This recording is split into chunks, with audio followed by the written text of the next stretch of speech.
Muy buenas noches a todos, nos encontramos una vez más en Insomnisa TV. Estamos con Tony. Tony, ¿cómo te encuentras? Hola Quique, muy bien, gracias. Como siempre es un gusto saludarte a ti y a todos los que nos ven. Y pues como ya sabemos, hoy es lunes de reportaje y el equipo de Tony nos tiene preparado un nuevo especial. ¿Cuál es el tema, Tony? El tema de esta ocasión es el miedo y los dejará con la boca abierta. Por ejemplo, ¿tú sabías que el cerebro está conformado por 3 capas y la segunda es la encargada de las emociones? No sabía. ¿Qué te parece si vamos a verlo? Pues vamos a verlo. El cerebro humano está constituido por 3 capas que se han desarrollado a lo largo de los años. Por ejemplo, la capa más antigua está en el centro del cerebro y se conoce como cerebro reptiliano. Es la que se encarga de regular las acciones esenciales para la supervivencia de comer y respirar. Después se desarrolló una segunda capa que es la encargada de la conservación de la especie y del individuo. Aquí se encuentran las estructuras que corresponden al sistema límbico y que se encargan de regular emociones, alimentación, escape, evitación del peligro y la búsqueda de placer. Al detectar algo que representa un peligro, se activa un sistema de alarma en el organismo que lo prepara para sobrevivir, desencadenando toda una serie de reacciones fisiológicas. El miedo al dolor psicológico provoca las mismas reacciones fisiológicas que el miedo al dolor. El sistema límbico se encarga de controlar las respuestas de huir o pelear. Dentro del sistema límbico hay una estructura llamada la amígdala, la cual es la encargada de controlar y mediar emociones principales como el afecto, la agresión y el miedo. Es el centro de identificación de peligro y es fundamental para la supervivencia. Y por último, en la tercera capa es la corteza cerebral y en ella se da el pensamiento racional y abstracto. El cerebro tiene mecanismos muy complejos para la situación del miedo, pero en resumen y esencialmente lo que hace el cerebro es activar a muchos centros específicamente para una respuesta, que se llama respuesta de pelea o huir. Siempre que tenemos miedo tenemos dos opciones, ¿verdad? El quedarnos y pelearnos con el miedo o el correr. La respuesta física casi siempre es la misma. La respuesta se manifiesta por sudoración de manos, ¿verdad? Por respiración agitada, por resequedad de boca, por incremento en la frecuencia cardíaca y en la presión arterial. El cerebro realmente lo que hace es regular todo este tipo de respuestas, ¿verdad? A través de varios centros que nos van a condicionar el que estemos preparados para poder enfrentar esta situación o huir para defendernos, ¿no? Para no ser atacados por algo que nos esté amenazando en ese momento. La adrenalina o epinefrina es una hormona vasoactiva que es secretada por las glándulas suprarrenales bajo situaciones de alerta o emergencia. Además, pueden encontrarse naturalmente en el organismo, pueden inyectarse para tratar reacciones alérgicas, potencialmente mortales, como es causadas por las mordeduras de insectos, alimentos, medicamentos u otro tipo de causas. Tiene efectos fisiológicos como es el aumentar la concentración de glucosa en la sangre, aumentar la tensión arterial, aumentar el ritmo cardíaco, dilatar la pupila para tener una mejor visión y aumentar la respiración. Todas estas situaciones se pueden dar por momentos de máxima tensión, como es el estrés. Es metabolizado en el hígado y se elimina por la orina. La formación de la adrenalina se realiza a partir de la noradrenalina, utilizando la ruta común que usan todas las catecolaminas, como la dopamina, la dopanoradrenalina y adrenalina. Su biosíntesis se encuentra exclusivamente controlada por el sistema nervioso.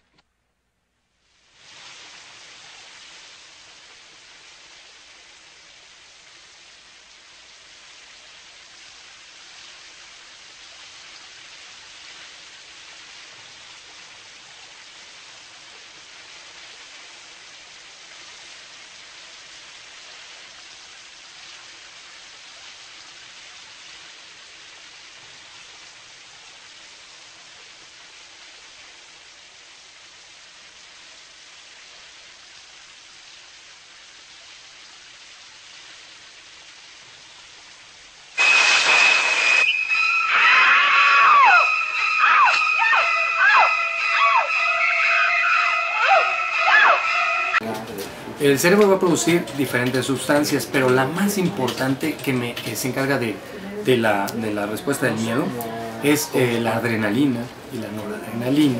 También tenemos una disminución en la regulación de lo que es la serotonina, que es la que se encarga precisamente de regular la liberación de la adrenalina. La adrenalina es respuesta al miedo, ¿de acuerdo? Y que esencialmente nos van a dar las manifestaciones principales que ya habíamos platicado previamente, que es el incremento en la frecuencia cardíaca, la elevación de la presión arterial, ¿verdad? La sudoración de manos. Nuestro cerebro comienza a generar me parece que es en el lóbulo frontal, en donde a partir del hipotálamo se empieza a generar una descarga de adrenalina. Le comunica el cerebro al cuerpo que tiene que generar adrenalina para poder actuar. La adrenalina lo que hace es que pone a tu cuerpo en alerta y lo pone totalmente dispuesto para reaccionar.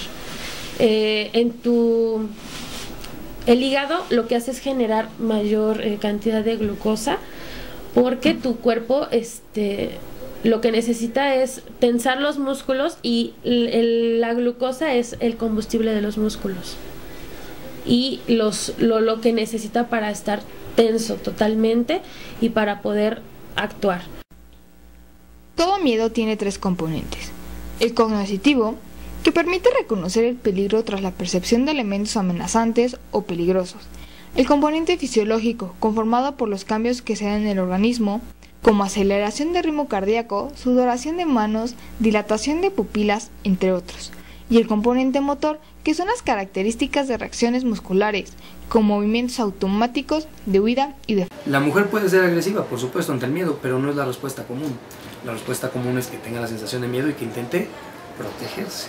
Entonces sí tenemos diferentes conductuales ante el mismo estímulo, aunque la respuesta física los dos la sentimos. Los dos sentimos taquicardia, los dos nos sudan las manos, a los dos nos incrementa la presión arterial, ¿no? Es la misma respuesta en ese aspecto, en el aspecto físico.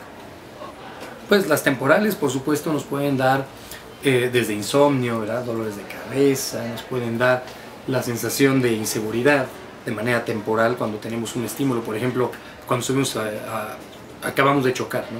Y tenemos esa respuesta durante algunas semanas, y generalmente tienden a ir desapareciendo de manera normal. Pero cuando tenemos un estímulo que nos produce miedo de manera continua, entonces sí podemos tener manifestaciones a largo plazo, como lo que ocurre, por ejemplo, con los soldados cuando se van a la guerra. El miedo es una respuesta natural ante el peligro, una sensación desagradable que atraviesa el cuerpo, la mente y el alma. Se puede deber a algo que pasó, que está sucediendo o que podría pasar. Es difícil de controlar y puede provocar todo tipo de reacciones, tales como parálisis o ataques de ansiedad. En su versión más extrema, lo que se padece es el terror. Lo curioso es que no siempre es el espejo de algo real. Muchas veces se teme algo que no existe, que es producto de la imaginación, como los monstruos.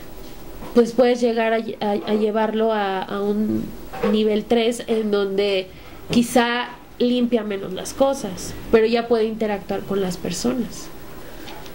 El miedo, pues es que en realidad, mira, los miedos casi nadie los trata, a menos que, como te decía, o sea, nos limiten en algo la manera en la que vivimos y socializamos.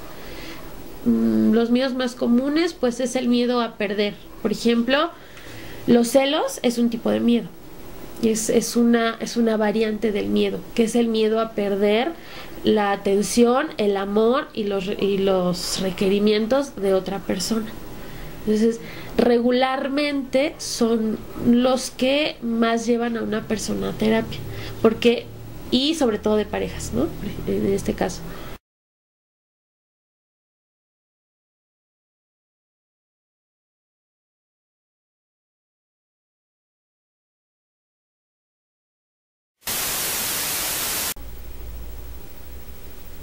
No, pues sí me iré a curar mis miedos. Vaya, sí es un tema bastante interesante, Tony. Pero parece que se nos acaba el tiempo. Muchas gracias por tu reportaje y nos vemos el próximo lunes. Y a ustedes nos vemos en el próximo programa. Que tengan muy buena noche. Pasen a bonito. Buenas noches.